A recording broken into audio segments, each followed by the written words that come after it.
Allah berfirman, "A'udzubillahi minasyaitonirrajim, wala taqfu." Diam kamu, jangan kamu berkomentar, jangan kamu bergerak, jangan kamu bertindak, jangan kamu ngapa-ngapain deh. Malaisa laka ilmu. Kalau kamu nggak punya ilmu. Di manakah ilmu itu? Innas sam'a, di telinga. Wal basara, di mata. Wal fuada, di jantung hati itu. Itu fuad.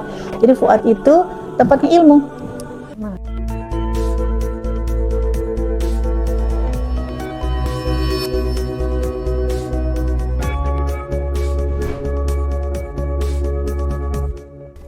Bismillahirrahmanirrahim. Assalamualaikum warahmatullahi wabarakatuh. Waalaikumsalam. Alhamdulillah, jumpa lagi dalam program Ruang Anugerah. Pengingat dosa solusi hidup bahagia.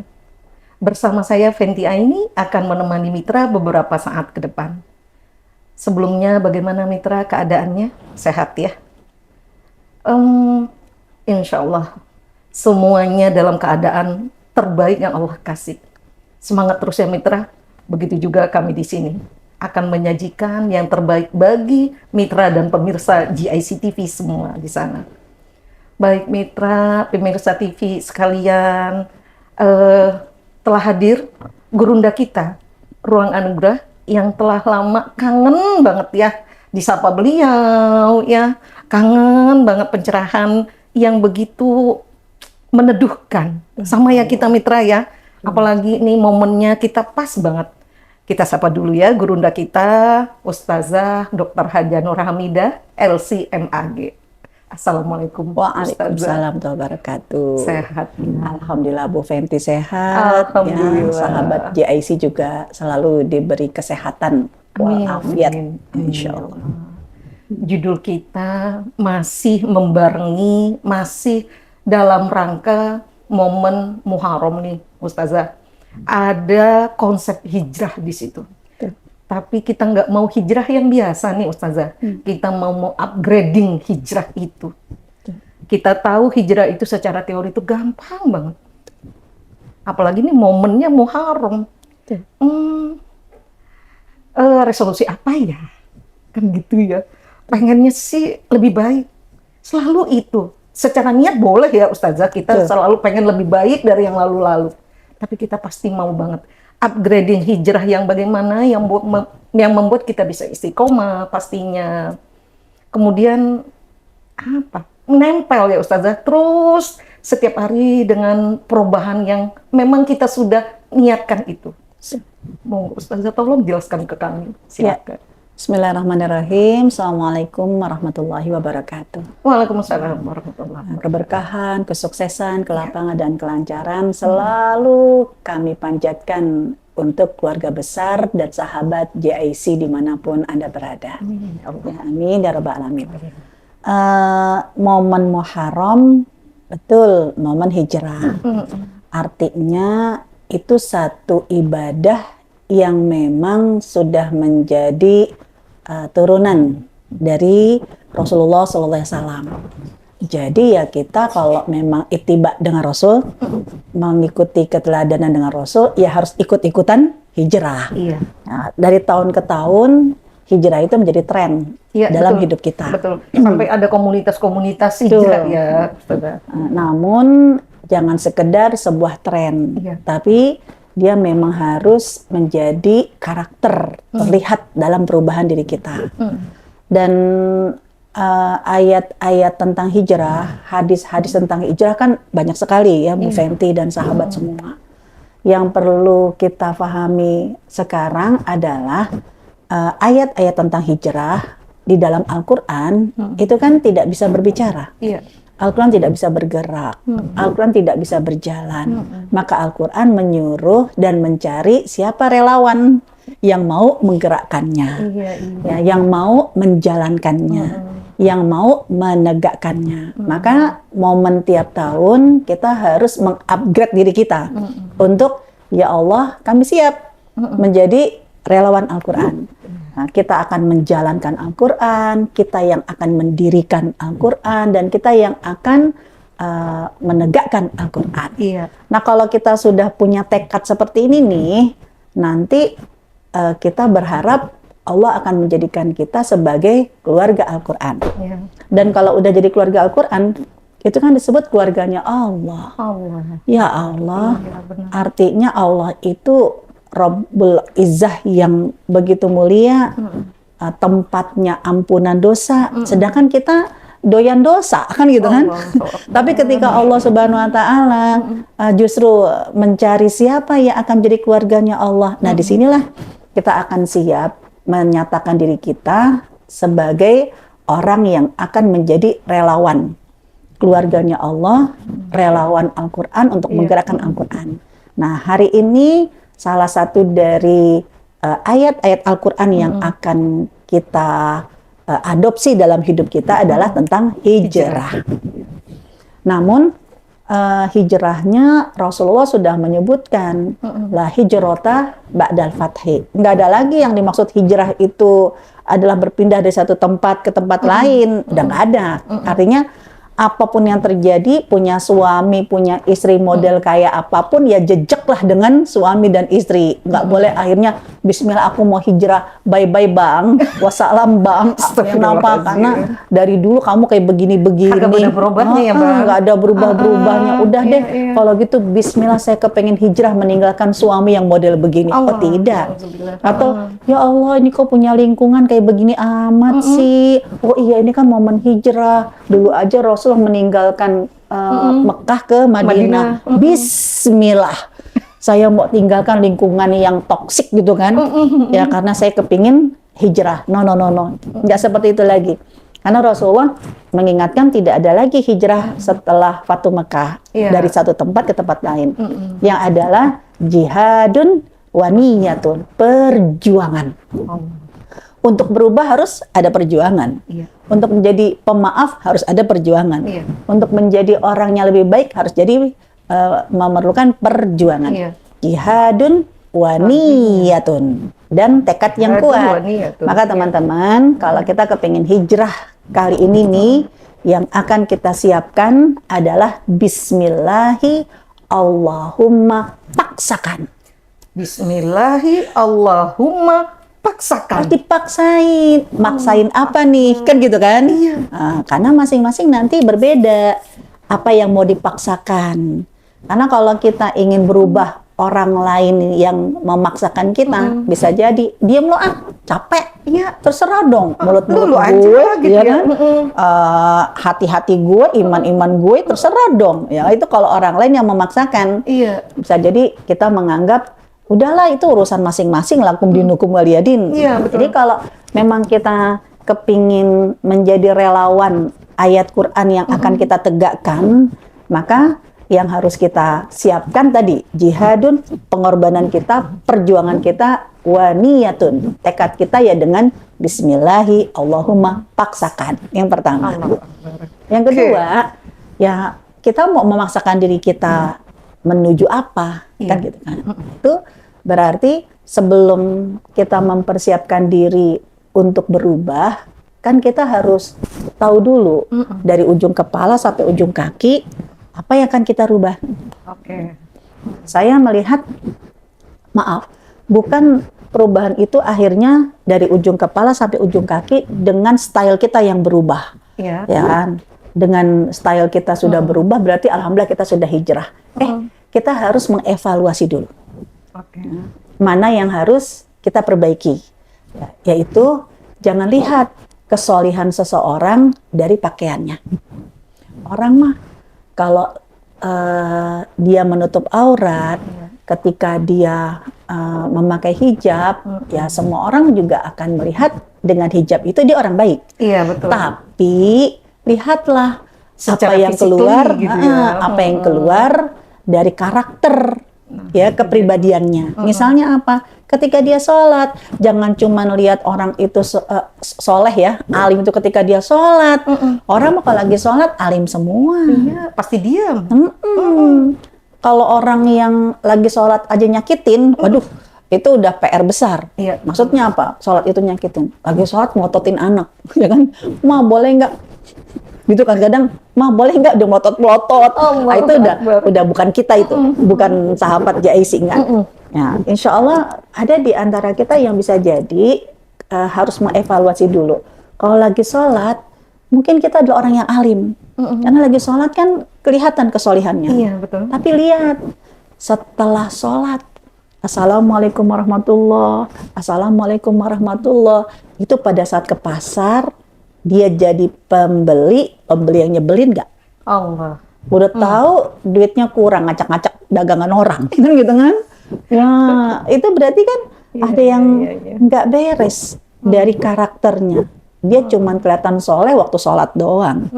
Kalau dia sebagai penjual, dia mempersulit pembeli enggak. Ngasih harga tinggi banget sampai pembeli mati gaya, bingung. Nawar salah, nggak nawar, diomelin. Kan gitu kan. Berarti ada yang salah. Ya ada yang harus dirubah karakternya. Efek dari sholatnya. Atau jangan lihat kesolehan kita dari baca Quran. Alhamdulillah saya mah sekarang mau baca Quran, pokoknya mulut saya itu basah dengan Al-Quran. Kalau orang mah lagi baca Quran alim semua, Bu Fenty. Iya. Nggak ada yang nyebelin. Apalagi suaranya bagus ya. Masa ketakilan ya? Iya, Nggak mungkin juga. Adem banget ya Allah. Cuman baca A'udzu billahi minasyaitonir rajim. Itu kan enak banget. Jangan lihat kesolehan orang ketika lagi baca Quran. Coba setelah shadaqallahul azim. Tuh mulutnya gimana? Ya tukang nyakitin orang kah? Ngebully orang kah? Berarti kita kalau mau hijrah menuju yang lebih baik, memaksakan diri kita untuk menjadi lebih baik, ya kita harus start dulu. Ya di mana yang harus kita rubah. Ya, mengevaluasi diri kita. Nah, itu yang menjadi landasan pertama kalau kita ingin berubah. Hasibu qablaan tuhasabu. Kita hitung-hitung dulu posisi diri kita yang harus dirubah tuh yang mana. Oh, ternyata saya tidak bermasalah dari ibadah saya. Alhamdulillah saya bisa sholat malam, tidak hanya sholat 5 waktu. Saya bisa tilawah, bahkan 1 hari 1 juz. Alhamdulillah soal ibadah itu tidak ada kesalahan dari kita. Efek dari ibadahnya, karakternya, akhlaknya. Nah kira-kira seperti apakah kita? Ini yang harus ya kita perbaiki. Kenapa? Karena Rasulullah SAW itu 23 tahun diutus oleh Allah, diajarkan dan diturunkan ayat-ayat Al-Quran. Tujuannya apa sih? Liutammima makarimal akhlak. Untuk menyempurnakan akhlak. Berarti yang akan menjadi fokus perubahan kita adalah perubahan karakter kita. Yang kemarin mungkin kita orangnya mageran, disuruh sekedar membantu teman yang sedang kesulitan, membantu di rumah lah, bersih-bersih. Kan kadang, ya Allah, emang itu kerjaan saya apa? Kan gitu kan. Itu kan kerjaannya perempuan, itu kan kerjaannya ibu. Ya, maaf, kalau kita punya karakter yang mageran, yang malas bergerak, apalagi untuk menolong orang lain, jangan harap tahun ini kita akan sukses. Jangan harap tahun ini Allah akan berikan banyak pertolongan kepada kita. Kenapa? Karena syarat Allah itu akan menolong kita adalah saat kita punya karakter jiwa penolong. Allahu fil auni abdi. Allah akan menolong hambanya selama hamba itu menolong orang lain. Sampai Rasulullah SAW itu diajarkan sama Allah. Antum tunsorun. Kalian itu ditolong sama Allah. Waturzakun. Dikasih rezeki sama Allah. Itu sebab apa?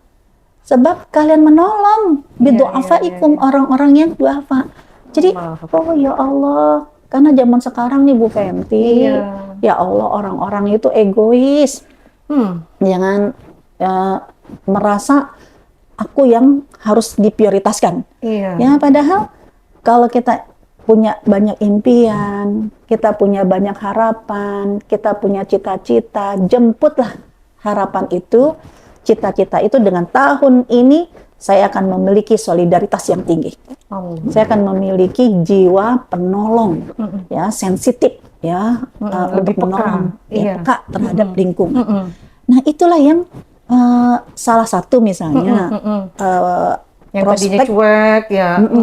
prospek perubahan Iya. yang ingin kita lakukan. Mm-mm. Atau ya Allah, saya kenapa ya orang-orang mah udah zaman TikTok, zaman IG, zaman YouTube, saya masih SMS-an. Kan jadul banget ya. Iya, betul. Maksudnya SMS-an itu apa? Ya Allah, hati saya itu masih SMS. Seneng melihat orang susah. Astagfirullah, Susah SMS. ngeliat orang seneng. Ya Allah, saya tuh nggak bahagia. Kenapa? Kayaknya kok hidup ini kayaknya berat banget deh. Orang-orang itu kok bisa sukses, kok aku nggak sukses sih? Kok orang-orang itu bisa bahagia, aku nggak bahagia sih? Nah, kalau tahun ini kita kepengen bahagia, berarti kan kita harus berjuang, bertekad untuk meraih kebahagiaan. Iya, betul, setuju. Gimana caranya kita Iya, bisa meraih kebahagiaan? Karena bahagia itu adalah pilihan, Iya. ya, bukan ibaratnya itu takdir yang Tidak Allah bisa dirubah. tentukan, nggak bisa dirubah. Itu pilihan. Kalau memang ternyata kita itu tidak bahagia, kenapa? Karena nih isi otak kita itu bawaannya negatif thinking melulu. Betul. Yang ngelihat orang kayaknya dia senyum, kok Curiga. curiga, Iya. sakit hati kan juga kan. Ya Allah, kenapa ya tahun ini aku kok nggak bahagia? Tahun ini kok kayaknya hidupku itu merasa galau. Berarti hijrahku hari ini dengan sholatku, dengan puasaku, dengan zikirku, aku akan menjadi pribadi karakter yang bahagia, yang tenang, yang berlapang dada, yang selalu menganggap ya semua masalah pasti ada solusinya. Nah, yang kayak gini-gini itu nggak bisa dipaksakan. Betul, betul. Ya kan? Masing-masing harus bercermin. Iya. Saya itu mau resolusi diri yang mana. Nah, anggaplah sekarang satu contoh aja. Ya, kita kepingin merubah karakter, ya kan? Ternyata kalau teman-teman baca beberapa hadis Nabi ya, ini mulai kita coba praktek nih Bu Fenty. Iya, Ya, karena saya pun akhirnya menjadikan tahun ini hijrah saya ya adalah hijrah bagaimana mempersiapkan seperti saklar listrik. Kalau di rumah itu kan ada kotak listrik depan, Iya, switch-nya itu NBC, ya. NBC, iya ya betul. kan? Kayak gitu kan? Iya. Nah itu ternyata Rasulullah SAW itu pernah menyebutkan ala fil jasadi mudghah. Ketahuilah di dalam diri kamu ada mudghah. Mudghah itu ketika saya konfirmasi ke teman-teman dokter, mudghah itu kurang lebih tidak lebih dari 3 cm. Jadi antara 2 sampai 3 cm. Nggak, kita bicara mudghah dulu. Mudghah itu berarti satu benda ya, bentuk ya. Bentuknya itu dia mudghah. Nah, mudghah itu berarti itu kurang lebih 3 cm. 3 cm. 3 cm, maksimal itu 3 cm. Oke. Berarti Allah menyebutkan di dalam tubuh kamu ada segumpal darah daging yang besarnya itu kurang lebih 3 cm. 3 cm. Kan gitu kan? Oke, ya. Ala fil jasadi mudghah, di dalam tubuh kamu itu ada segumpal daging, darah daging. Kalau segumpal darah daging ini baik semua. Betul. Tapi kalau ini buruk semua. Nah, saya mengibaratkan seperti sebuah istana, sebuah rumah. Ya kan? Rumah itu kelihatan baik atau tidak baik kan tergantung orang itu bisa melihat ya ketika saklarnya itu dinyalain. Iya, betul. Anggaplah misalnya rumah ini gelap gulita. Kalau gelap kan nggak bisa lihat. Iya. Ya kan? Padahal di situ indah, ada kolam renangnya, ada AC-nya, makanan juga sudah disiapkan di dalam kulkas segala macam. Iya. Tapi orang nggak bisa menikmati ketika apa gelap. Iya, betul. Ya, kan mau nggak Lampunya mau belum nyala, ada, gitu lampunya belum nyala. Ya udah dicetek-cetek di ruangan nggak nyala-nyala juga ya karena saklar MBC-nya itu ya. Iya. NBC Pak MBC. NBC. MBC itu kan belum nyala ya. Nah begitu kita nyalain, cekrek, baru lampunya nyala, AC-nya nyala, kemudian cakep loh, wow, ternyata. cakep. Nah, mudghah itu ibaratnya seperti saklar PLN itu, saklar MBC itu. Nah, Rasul menyebutkan itu cuma 3 cm di dalam tubuh kita. 3 cm. Kalau ini cekrek, ya, berfungsi dengan baik, semuanya baik. Tapi kalau ini konslet, ya kan, kebakar, semuanya belum. Ala wahya al-qalb. Dia adanya di dalam jantung manusia. Bahasa Al-Qur'annya al-qulub, ya. Kalau bahasa anatominya jantung. Tapi bahasa harian kita kan hati. Karena kalau hati dalam anatomi itu liver. Berarti kalau nyuruh orang sabar tuh bukan begini, sabar kan nggak mungkin kan. Jadi al-qalb itu artinya jantung. Kalau bahasa anatomi berarti kan jantung. Nah, mudghah itu adanya di jantung. Sedangkan jantung kita bukan 3 cm. Jantung kita kalau besarnya macam-macam. Paling tidak 12 cm lah. Berarti mudghah itu adanya di jantung kita. Di dalam deep jantung, jadi di dalam jantung. Itu cuma 3 cm. Salah satu komponen di jantung itu. Di dalam jantung. Itu kalau ini berfungsi, cepet, semuanya nyala. Tapi kalau ini konslet, semuanya error. Ala wahya al-qalb. Nah, dari sini saya langsung tahun ini berarti yang akan saya rubah bagaimana kualitas ya yang ada di dalam jantung hati itu, mudghah itu. Dan kalau bahasa Al-Qur'an, mudghah ini ada namanya, yaitu fuad. Afidah.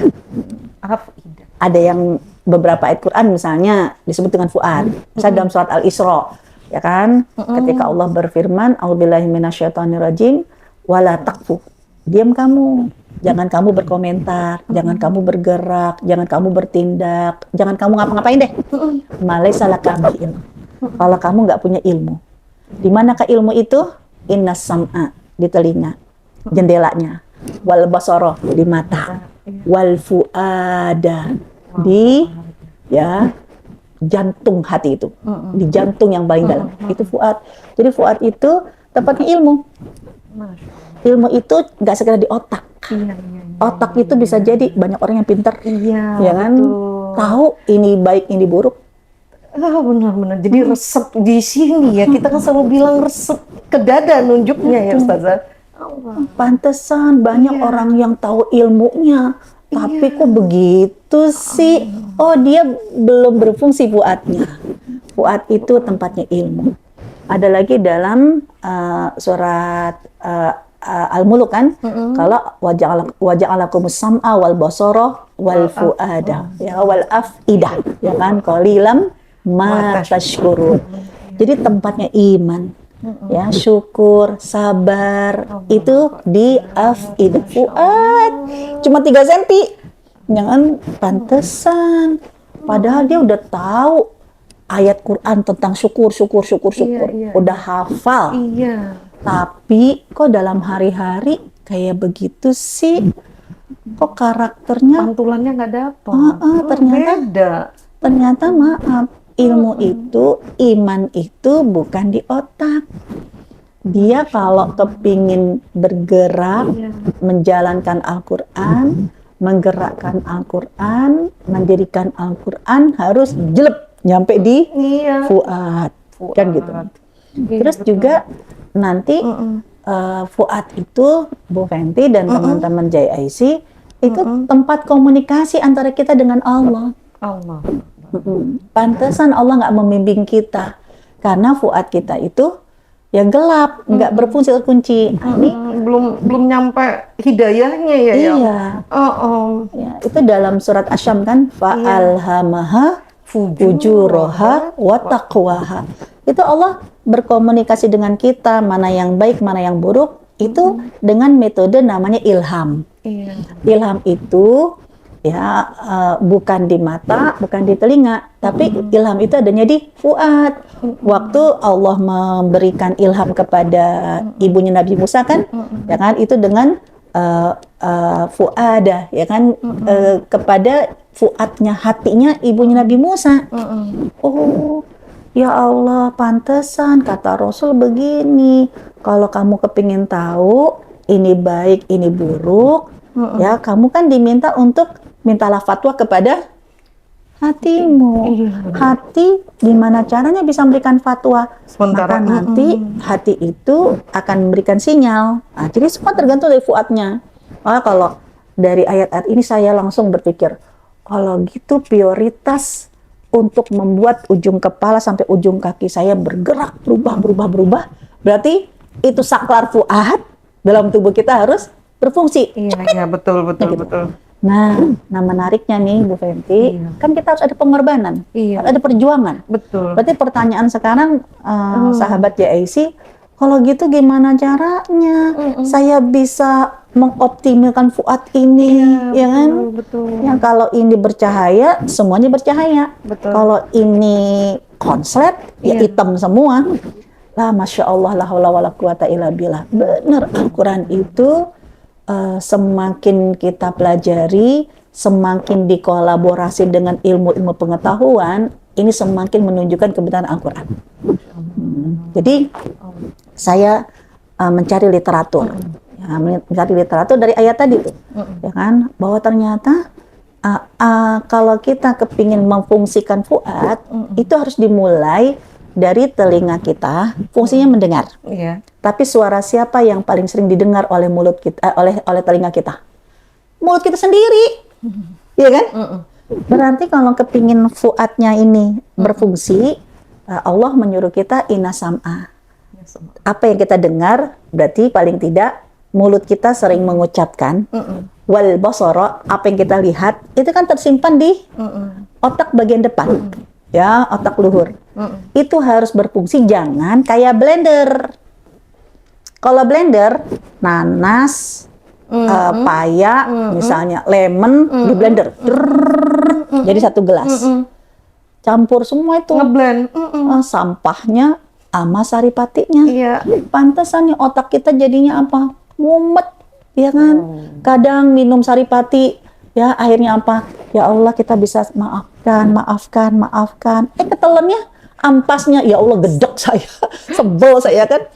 Karena fungsinya telinga kita, mata kita kayak blender. Semua yang kita dengar, semua yang kita lihat, diterima di sini. Ini akan membuat hati kita pun juga banyak sampah. Morat-marit. Kadang minum saripati, sabar, ikhlas, ridho. Ketelan, ampasnya, ya Allah, mual gitu kan. Ngelihat orang senyum, sebel banget. Ngelihat orang ngaji, lah mending suaranya enak. Itu karena ketelan ampasnya. Iya, betul. Tapi berfungsilah seperti juicer. Apel, ya, pisang, paya, di juicer jadi satu. Keluar juga, iya kan, keluar air kan, cuma saripatinya aja, ampasnya dibuang. Itulah yang sekarang saya pun lagi berjuang banget. Apapun yang kita dengar bisa jadi macam-macam. Apapun yang kita lihat itu macam-macam. Tapi tersimpan di otak kita harus yang saripatinya, yang baik-baik. Dan itu yang saya pelajari, kenapa Muharram itu momen hijrah tapi diawali dengan Zulhijjah. Kisahnya Ibunda Hajar. Ya kan? Relate ya. Relate jadinya ya.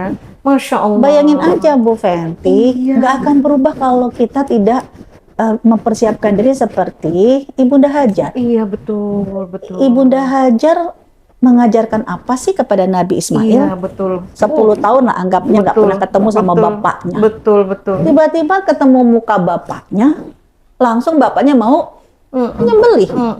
Nah, kalau dia otaknya itu isinya blender, langsung astagfirullahaladzim, gitu kan. Bapak macam apa gitu kan? Iya, betul. Ternyata Ibunda Hajar itu selama 10 tahun itu hanya memberikan saripati, yang didengar, yang dilihat, yang disimpan dalam memori anaknya adalah kebaikan. Karena Ibunda Hajar sudah mendapatkan ilmu itu waktu Nabi Ibrahim meninggalkan. Kan beliau kan sempat bertanya, ila aina ya Ibrahim, kamu mau kemana Ibrahim? Sekali, 2 kali, 3 kali kan boro-boro dijawab. Nengok juga enggak. Sampai akhirnya kan Ibunda Hajar merubah pertanyaan. Karena dia tahu selama ini suaminya orang baik. Kok tiba-tiba kayak begini sih? Depan mata terdengar di telinga sendiri, kok kayak begini sih ditinggalin? Tapi kan kemudian dia mendapatkan satu jawaban ketika ditanya, amarakallah hada, apakah Allah yang menyuruhmu ya Ibrahim? Apa Nabi Ibrahim? Na'am. Ya, Udah. kalau Allah yang menyuruhmu, dia tidak akan melantarkanku. Dep, Saripati. Tapi terus kan goyang lagi. Terus Gimana yang ini? gimana? Mungkin ada skenario, dia lari lagi kan? Ya Ibrahim, dengan siapa nanti engkau tinggalkan kami berdua? Masih berpikir nih, Iya, betul. barangkali nanti ada rombongan, ada Iya, skenario, iya. kan tenang ya. Dengan siapa engkau tinggalkan kami berdua? Apa kata Nabi Ibrahim? Allah. Apa kata ibu? Kalau gitu aku ridho. Nah, itu dijejelin ke anaknya. Ayahmu orang baik. Ayahmu mengajarkan kepada kita, ridholah kepada Allah. Ayahmu mengajarkan kepada kita, jangan pernah bergantung kepada manusia. Kalau bergantung kepada manusia, manusia meninggalkanmu. Tapi bergantunglah kepada Tuhan, ya ayahmu, Allah. Itu ditanamkan. Makanya Nabi Ismail walaupun nggak pernah ketemu bapaknya, telinganya, matanya, di otaknya selalu diisi ridho. Ayahku orang baik. Ayahku mengajarkan untuk tidak bergantung kepada manusia. Begitu datang langsung, ya anakku, kalau bapak bermimpi menyembelih kamu, fanzur madataro. Gimana pendapatmu? Langsung, ya abatif al-matu'mat. Wahai bapakku, kerjakan yang kau perintahkan. Karena dulu engkau meninggalkan kami ke sini bukan karena kamu, karena Allah. Nah di sini saya bilang, ya Allah, pantesan, jangan ada yang harus kita rubah. Yaitu ini Fuad ini cuma 3 senti, tapi itu jadi saklar. Ya dari ujung kepala sampai ujung kaki. Berfungsi mulut kita, telinga kita, mata kita jangan jadi blender. Semua masuk, tapi biasakan untuk ya apa yang dilihat, apa yang didengar, kita ambil hikmahnya. Apapun itu, ambil hikmahnya. Oh, mungkin ya kan semua orang punya kesalahan. Hari ini aku diajarkan untuk memberi maaf. Maafkan, bukan menunggu dia berubah. Maafkan sampai aku jeklek jadi pemaaf. Sabar, bukan nanti orang itu akan menyayangi kita. Enggak. Sabar agar jeglek kita jadi penyabar. Allah Kan gitu. Akbar. Ridho, jeglek sampai kita adalah orang yang raditu billahi rabbah wa bil islami dina wa bi Muhammadin nabiyya wa rasulullah. Nah, ini berarti jihadun wa niyatun ya, masing-masing mindset itu kalau udah baik ya, semuanya isinya saripati, baru tuh bisa ketelen sama Fuad. Tapi kalau masih blender, itu baru dikulup di jantung yang masih berubah-ubah. Ya, kadang nerima, kadang benci, kadang cinta, kadang gedek, gitu kan? Kadang suka, kadang itu berubah. Karena masih banyak ampasnya. Masih banyak ampasnya. Tapi kalau dibiasakan, mampukah kita berlapang dada dari apapun yang kita lihat, apapun yang kita dengar, lapang dada. Mampukah kita mengambil hikmah dari apapun kenyataan yang ada? Karena itu harus jihadun, perjuangan, waniyatun, bismillahi, Allahumma paksakan. Wallahu a'lam. Masya Allah, sampai bingung kita mau nanyanya sesi yang mana gitu ya, Mitra ya. Karena memang kita cuma mengawali pertanyaan, ya Allah, betapa hijrah itu kalau hanya sekedar teori, beratnya bukan main. Sementara perubahan waktu, kita juga tahu karakter kita nih nggak berubah-berubah dari tahun ke tahun. Niat doang pengen baik. Betul. Ternyata kita belum tahu saripati yang namanya Fuad tadi ya, Mitra. Allahu Akbar. Aduh ya Allah, tercerahkan ya. Pemirsa ya, ada pertanyaan lagi nggak? Yuk, sama-sama. Kita sama-sama pelajari pelan-pelan. Punya pelan-pelan sampai dia bisa menjadi saripati juga. pastinya nih Ustazah, kalau tadi kita udah insya Allah sama ya, pemirsa juga ya, kita udah nerima nih konsep hijrah kita, mengupgrading hijrah kita, insya Allah kita udah terima. Mungkin bimbingan selanjutnya, gampang banget tadi kalau Ustazah katakan, maaf, sampai dia ngejek, maka kita jadi orang pemaaf insya Allah. Sabar begitu juga. Istiqomahnya ini kan babnya lain sebenarnya Ustazah. Tapi bolehlah sedikit kasih lah ya. Bagaimana nih trik-triknya kita. Nah, hijrah udah, mengistiqomahkannya ini kan betul. Plan apalah. Betul. Apa itu kita? Gimana lagi nih Ustazah?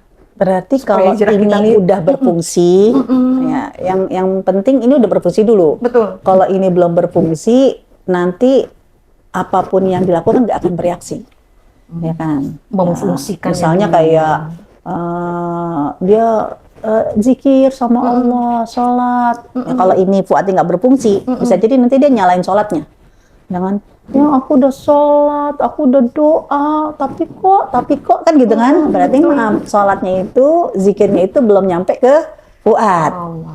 Tapi Bismillah, kita semua fuadnya udah berfungsi nih, ya udah ketemu. Oh, ini dia di sini, udah jeklek, ya udah mulai mata kita, telinga kita paksakan untuk apapun yang dilihat, apapun yang didengar, apapun yang kita ucapkan, lapang dada. Kemudian juga ambil hikmah, kan gitu kan, ridho, kan gitu. Nah itu sudah, sekarang tinggal maintenance. Berarti kan maintenance-nya. Nah maintenance-nya itu kalau dilihat dari Al-Quran, ya Allah Subhanahu Wa Taala memberikan tips yang memang sangat relate dengan kehidupan kita. Ya, yang penting syaratnya fuad kita udah berfungsi. Itu apa kata Allah dalam surat Al-Asr? Wal 'asr, demi masa. Dari detik ke menit, ke hari, ke pekan, bulan, tahun, itu semua orang dalam keadaan lafi khusr, rugi. Karena dia tidak memaintenan. Ya kan? Nah, gimana caranya dia bisa bermaintenan? Illal ladina. Berarti apa? Kita harus cari orang-orang yang punya visi dan misi yang sama dengan kita, menjaga fuad ini. Karena al-arwah junudun mujannadah, kan kata Rasul begitu. Ruh itu akan bersama bestiannya. Jadi kita mencari orang, bergeraklah mencari komunitas, bergeraklah mencari lingkungan yang bisa memainten fuad kita. Karena kalau kita tidak mencari orang yang seperti itu, lelah kita sendirian. Karena Rasulnya kan disuruh gitu, wasbir, ya sabarlah kamu, jangan sendirian, ya tapi bersama dengan alladzina, ya kan orang-orang yang selalu ingat sama Allah bil ghadati wal asyi, ya kan, yang selalu ingat sama Allah di pagi dan sore hari. Karena orang itu nanti akan memberikan sumber energi, kan? Nah ini mencari orang yang punya visi dan misi yang sama, karena nanti mereka akan punya visi misi apa? Ya, amanu, menjaga keimanan, karena fuadnya tempatnya iman, ya kan, jaga keimanan, dan iman itu akan dijaga dengan produktivitas amal, wa amilus sholihat. Coba kalau kita nggak punya teman yang punya visi dan misi yang sama, ketika ditanya, ya Allah, aku belum tilawah nih, ya kan, kamu gimana? Udahlah nggak usah ditanya, itu mah urusan kita, kan gitu kan. Ya Allah. Tapi kalau ya ternyata iya ya Allah, berarti kita belum tilawah nih. Itu kan berarti akan ada reaksi teman yang saling menguatkan, memainten. Terus tidak hanya produktif, tapi watawasau bil haq, watawasau bil, saling menguatkan dengan kebenaran kesabaran. Ini yang pertama. Terus yang kedua, kita perlu bantuan eksternal, ya kan? Yaitu apa? Allah sudah menyiapkan tentara-tentara dari langit berupa air. Yang air itu membantu kita untuk menjaga fuad kita. Gimana caranya air itu bisa membantu kita? Ternyata dalam surat Al-Anfal ayat ke-11. Ya, ketika air itu kita gunakan memang kita sebagai jenderalnya yang mengkomando air itu, ya, untuk mensucikan. Kenapa? Karena air yang diturunkan oleh Allah kalau kita gunakan untuk mensucikan diri kita, apakah dengan berwudu, dengan mandi, ataupun dengan minum dalam rangka untuk mensucikan semua yang ada dalam tubuh kita, itu langsung air itu fungsinya 4. Jadi kita akan protes sama Allah kalau air itu nggak mau nurut sama kita. Oke. Ya kan? Karena Allah yang menyuruh air, Allah yang sama yang kita sembah. Iya, iya. Nah, itu dalam surat Al-Anfal ke-11, Allah ketika menurunkan air itu udah tahu SOP-nya. Dia akan menjadi tentara untuk kita dalam 4 hal. Iya. Pertama, liyutahhirakum bih. Wa yunazzilu 'alaikum minas sama'i ma'an liyutahhirakum. Pertama untuk mensucikan. Jadi nggak cuman wajah doang yang kita bersihkan. Kalau dengan air wudhu, nggak cuman wajah, tapi menembus di dalam wajah, yaitu otak kita. Iya, iya, iya. Ya, dengan air itu akan menggugurkan dosa yang ada di telinga, dosa yang ada di mata, dan dosa yang ada di otak, ya kan? Ya, di pikiran kita, yang Victor, itu dengan air wudhu. Yang kita minta. Terus agar apa? Ya Allah, Engkau bantu aku, Iya. karena tentaramu untuk membersihkan. Ya, kadang itu tadi dengan rumah aja yang banjir, ada kalanya air jadi bersih kan, Iya, gitu kan. betul, betul. Nah, kita juga kepingin air itu akan membersihkan. Satu. Terus yang kedua apa fungsinya air? Ya, yaitu wa yudhiba ankum rijas syaiton. Menghilangkan aura-aura setan. Karena tren hijrah ini juga semarak di para lingkungan jin dan syaitan untuk menjegal orang-orang yang pengen hijrah. Allah Ya kan? Akbar. Makanya Iya, ya betul, kita betul. minta bantuan Iya. sama Allah. Air ini akan mengusir Iya, aura-aura setan. iya. Ya, berwudu, ya, gunakanlah wudu itu untuk mengusir aura-aura setan. Yang ketiga apa? Waliyarbitu ala qulubikum. Itu kan mengikat hati. Iya. Jadi kalau kita merasa aduh gangguan kita nih nggak ngeklik banget ya sama dia, jangan gimana caranya biar apa yang ada di dalam hati kita, keinginan dan kasih sayang, cinta, kebaikan kita itu bisa dirasakan sama dia. Ya kan? Itu ya air ini bisa menjadi wasilah dengan kita berwudu, ya kan? Dan kita minta liar gitu ala qulubikum. Ini akan menguatkan hati.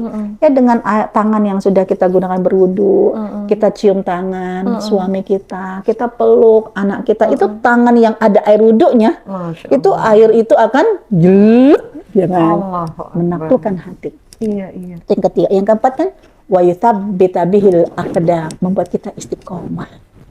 Ya, yang itu yang pertanyaannya kita butuhkan. Gimana ya biar Iya. bisa jejak air wudhu, air itu jadi tentara untuk membuat hati kita bisa menjadi istiqomah. Masya Allah. Masya Allah. Tabarakallah.